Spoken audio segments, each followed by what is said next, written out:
Hello and welcome to World Talks with me, Ashim Kumar. Today we're joined by Paul van Hooft, head of the RAND Europe Deterrence Initiative, to discuss escalating tensions in the Middle East, the future of US strategy after the war, and NATO's transformation as Europe strengthens its defence posture amid growing missile and security challenges. Welcome to TP World, and thank you very much for taking the time, Mr. van Hooft. Good evening. Pleasure to be invited. It's a pleasure, sir. President Trump has announced a blockade of Iranian ports and shipping through the Strait of Hormuz. How significant is this? What do we expect to happen here on in? Well, I think in many ways, a lot of what is happening is a bit unpredictable, but in some ways not entirely. What I think is clear that neither side wants a prolonged war, and the American administration has been trying to get out of it for quite a while.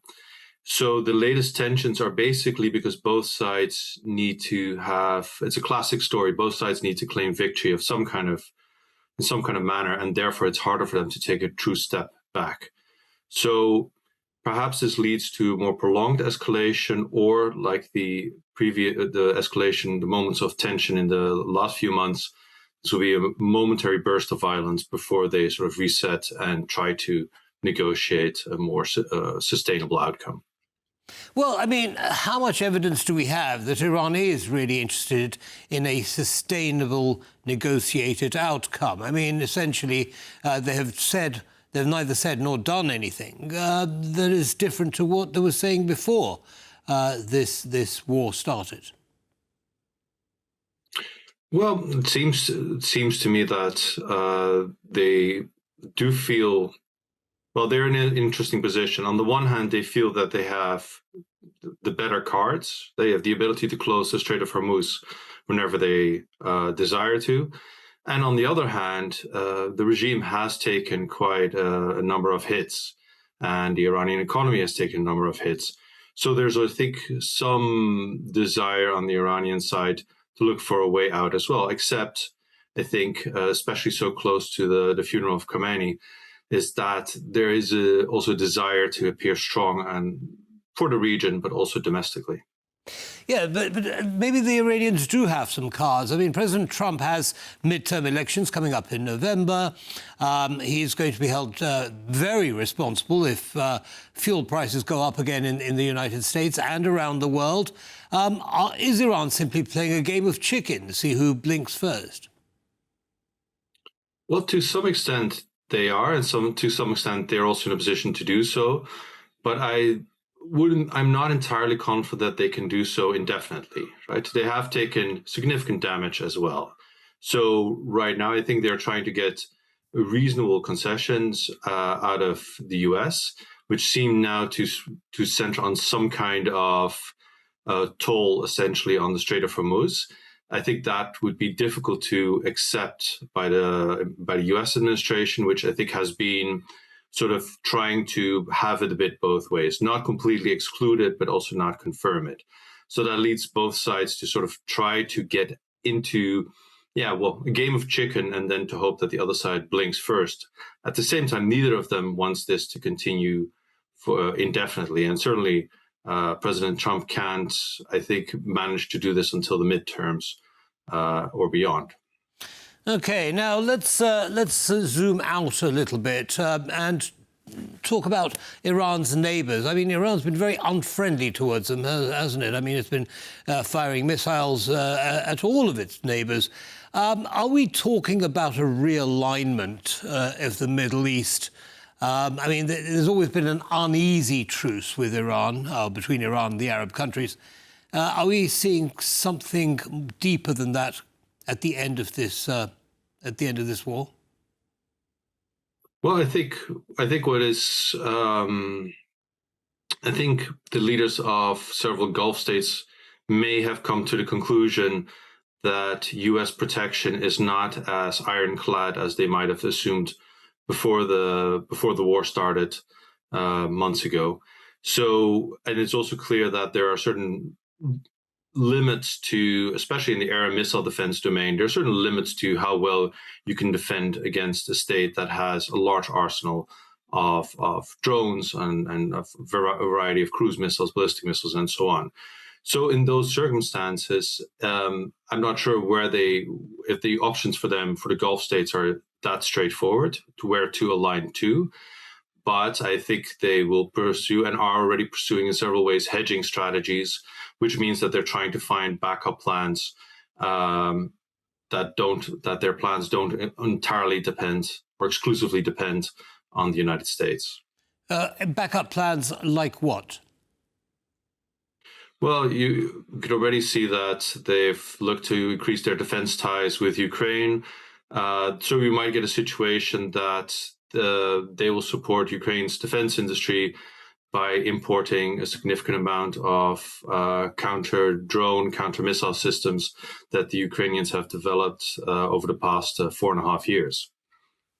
Okay, moving on now to Europe, and there is some talk of NATO 3.0, which, roughly speaking, means the Europeanization of NATO after President Trump took a step back in terms of funding and support for the organization. How do you see that dynamic, and is NATO 3.0 a fair assessment of the situation as it stands? I think it's with or without this U.S. administration. I think this is the almost inevitable direction of travel. I think it's hard to imagine even with a different U.S. administration that there's any kind of return to the status quo as it existed 10 or 20 years ago. I think really what matters is the manner in which. So defense spending has gone up across NATO member states in Europe. They've made significant, and I think on the whole, largely sensible acquisitions of different kinds of missiles, of aircraft, of counter-drone systems, of drones, and so on. I think the real problem is not that the Europeanization of NATO per se, but it's the manner in which this is happening. So the speed at which this is happening, the other challenges that are there at the same time. So the war against Iran has increased the economic stress on the NATO member states. The sort of speed at which the US seems to be maybe pulling forces back, maybe not, has at least led to a sort of confusing situation. And there's many sort of very sensible defense acquisition programs going on, but all of them will tend to bear fruit in the late 20s, if not the early 30s or mid 30s. So that means we have a period of at least 5 years, if not 10 years, in which the capabilities to do the conventional defense and deterrence of Europe without the US are still lacking. And then there's an additional problem with that, is that while the US has affirmed the extended nuclear deterrence commitments, if the US presence in Europe decreases, if it's not part of the sort of more frontline confrontation, potential confrontation with Russia, then the US does not have the same kind of skin in the game to make the nuclear deterrence commitments credible. So there's quite a few problems in there. There are certainly quite a few problems. A little bit too late, too little too late, wouldn't you say, the European countries? I mean, they've let their defence budgets slip over the decades. And now they're trying to play catch up. And as we see in Ukraine, it's not that easy to do. I mean, how long do you think it'll take before Ukraine can get Patriot missiles up and running, so to speak, now that they have the license to manufacture? The estimates are that will also take several years. It won't be this year. It's the production of, and it's not clear if, I think from the latest reporting, it's not clear if this is the less advanced PAC-2, like I think Germany can produce, or the PAC-3 interceptors. Those ones take a significant amount of technical know-how. So those are not going to be rolling off any assembly line in the next 3 months. That might take a year, 2 years, or more. Now, Ukrainians have continuously proven themselves to be surprisingly agile and adept at innovation and very quick to catch up. But maybe this is still sort of a ceiling to how quickly you can adapt to this. Well, on top of that, they have, far from sufficient defence against ballistic missiles. I mean, that's their weak spot, really, and that's proving to be a very difficult gap to fill, wouldn't you say? I mean, the Europeans are talking about an anti-missile coalition, but I mean, what can they do? No, this is exactly it. So there aren't that many ballistic missile options out there, and the Patriot is probably the most effective one, at least the most effective one widely in use by NATO member states. So that is, in that sense, as a capability, is a good option for Ukraine. However, if they would produce it themselves before this comes online in significant numbers, then the estimates are, well, they're not for this year, and they're maybe for somewhat for next year, but probably not.